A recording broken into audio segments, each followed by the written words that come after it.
Welcome back to the ID Automation channel. Today, we'll show you how to integrate ID Automation's QR code encoder and TrueType fonts into Azure. To get started, we'll need an Azure account, Visual Studio 2022, .NET 6, and of course, ID Automation's QR code font and encoder suite, developer license or higher. Find the link in the description below. There also will be a tutorial attached for your convenience. Time to barcode. I've got Visual Studio open and ready to create a function app project. I'll give the project a name like ID Automation QR Code Font Project. Then name the solution ID Automation QR Code App.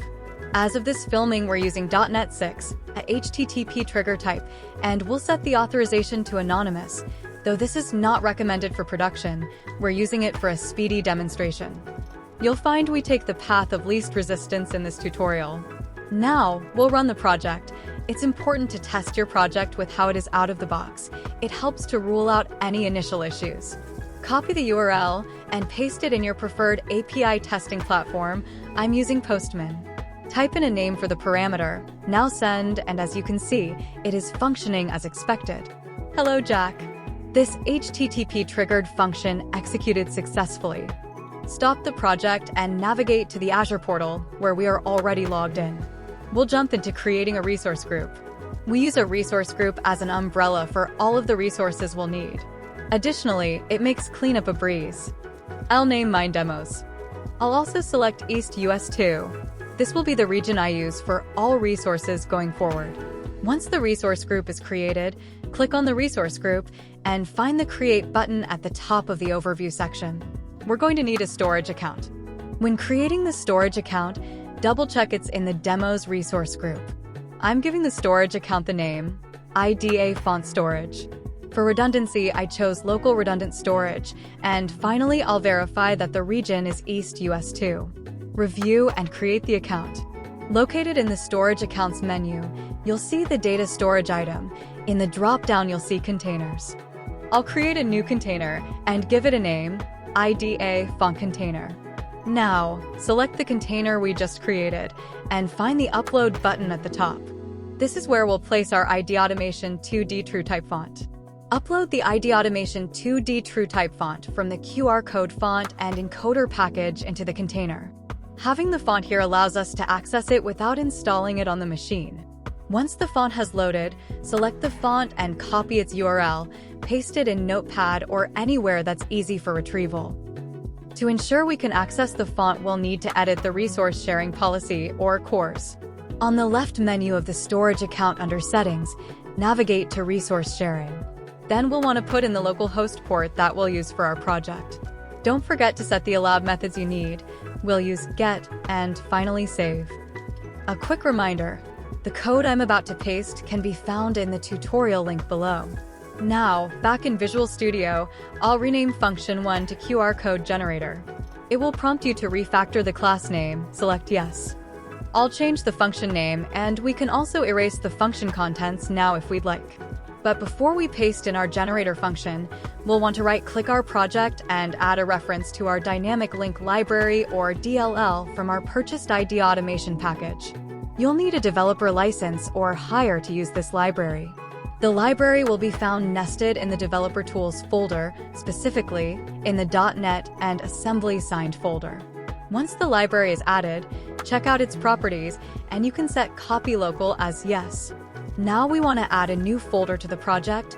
Right-click and create a folder titled www. Within there, we'll add an index.html file. This will be our very basic front end. It will display the encoded text and apply the font to complete the QR code. Back in our Generate QR Code function, we'll paste the contents of the function. You can find a full explanation of the code in the link tutorial, but I'll give you a brief description. The QR Code Generator function reads a query parameter, or text to encode, and then encodes data according to the parameters set in the QR Code class. You see it logs the input, encodes the text into a QR code, and returns the encoded text as a JSON response, with a little error handling below. Now above the Generate function, I'll paste in my Form function. This will help display the front end. We'll add in the missing system using statement for the media header. You see the form function reads an HTML file from the function app directory. It then returns the HTML content in its response. Speaking of the front end, replace the index contents with the full HTML document. Use the font URL we saved as the font family source. Now the HTML page includes our custom font that's loaded from our Azure Blob storage, which utilizes a simple interface of an input box and a button to generate the QR code. Then once the button is clicked, a JavaScript function sends an HTTP GET request to our Azure function, thereby generating the encoded text. The response is then displayed on the page, both as plain encoded text and encoded text with a TrueType font applied on top. We utilize JavaScript and CSS styling to help maintain the format of the QR code. With all our code in place, let's run the project locally. Copy the URL for the QR code generator, and we'll paste this again in our API testing platform. The key is text, and our value will be demo test. Upon sending the request, we get back the encoded data below. It appears our QR code generator is functioning as intended. Now we'll verify that the front end is working. As we click on the form, we're thrown an error. I left this in because it is a common error and you may experience it yourself. All we need to do is set the indexed HTML file to copy, always in the properties section. With that set, let's rerun the project. Running the form does in fact display our web page. Let's load in some text and click the Generate button, and it appears to have worked successfully. However, the computer is only able to generate the QR code with the font because it is already installed on the machine. So, since we want this on the web, we'll need to take a closer look. Open your developer tools in Chrome, FN plus F12. And look, we have some errors. Looks like we've not configured cores correctly. Navigate to the resource sharing section in the IDA font storage. Add in the correct port. For me, it was 7284. Reload the project, and we'll put in some text to generate. Open the dev tools and you see, though we fixed one error, there's one more permissions issue to address, status 409. So looks like it's back to Azure we go. Find the IDA font storage. Load the configuration tab found under settings. A quick disclaimer, changing these settings are for ease in the demo and are not necessarily the best practices nor recommended for production use. Now, select Enabled on Allow Anonymous Blob Access and don't forget to save. After that, head on over to the data storage, find the container we created. Once inside, notice the Change Access Level at the top. We're going to set that to Anonymous, save, and now jump back to the project and load it up. One more round, we'll add in some text, ID automation rocks, and click Generate. Navigate to the developer tools, and we can see there are no errors. Looks like we can publish this to the web. Let's head on back into the Azure portal, find your resource group, and create a function app. This function app will be a part of the demo's resource group. I'm using a consumption model. This will work fine for our purposes. Give it a name, make sure the runtimes and stack match up with your project. Also, you will need to select the same region as the storage account you wish to use. Make sure to select the storage account we created. Finally, under the deployment section, don't forget to enable basic authentication.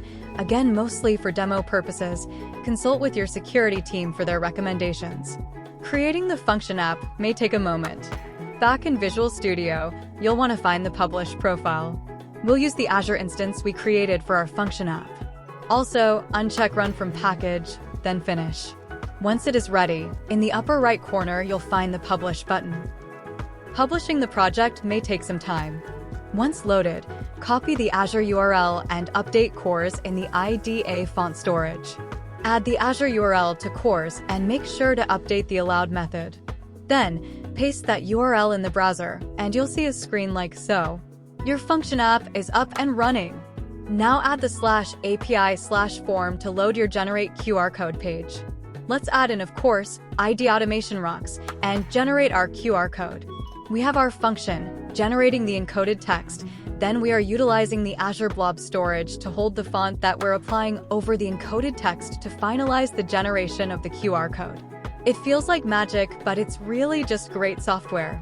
Thanks for watching. Don't forget to like, subscribe, and as always, we are your source for quality symbology.